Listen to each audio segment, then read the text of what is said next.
2000 കൊല്ലം നടന്നാലും തീരാത്തത്ര സ്ഥലം സ്വർഗ്ഗത്തിലെ ഏറ്റവും ചെറിയ കൂലിയുള്ള കിട്ടുന്ന മൻ യംശി ഫീ മുൽക്കിഹി അൽഫൈ സന 2000 കൊല്ലം നടന്നാലും മൂപ്പരുടെ പറമ്പ് തീരൂല.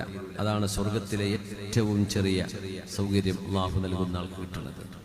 അപ്പൊ സ്വാലിഹീങ്ങളും ശുഹദാക്കളും ആലിമീങ്ങളും സിദ്ദീഖീങ്ങളും അംബിയാഇന്റെ അവസ്ഥ എന്തായിരിക്കും? മാഷാ അല്ലാഹ്. പിശാചിനോട് പടപൊരുതി സ്വന്തം ശരീരത്തിൽ നിന്നുകൊണ്ട് പിശാചിനോട് പടപൊരുതിയാൽ അള്ളാഹുവിന് വേണ്ടി മുറാബിത്വീങ്ങളായ ധർമ്മസമര സേനാനികളുടെ പ്രതിഫലം അള്ളാഹു നൽകുമത്രേ. നമുക്കിങ്ങനെ ഇരിക്കുമ്പോ വെറുതെ ഓരോ ചിന്ത വരും, അത് കാണാം ഇത് കാണാം, അള്ളാഹുവിന് ഇഷ്ടമില്ലാത്തതാണോ? ഞാൻ കാണൂല, എനിക്കത് വേണ്ട എന്ന് നിങ്ങളോട് പറയുന്നതാണ് ഈ പിശാചിനോട് പടപൊരുത്. അതൊക്കെ പറഞ്ഞ അള്ളാഹു തൗഫീഖ് ചെയ്യട്ടെ.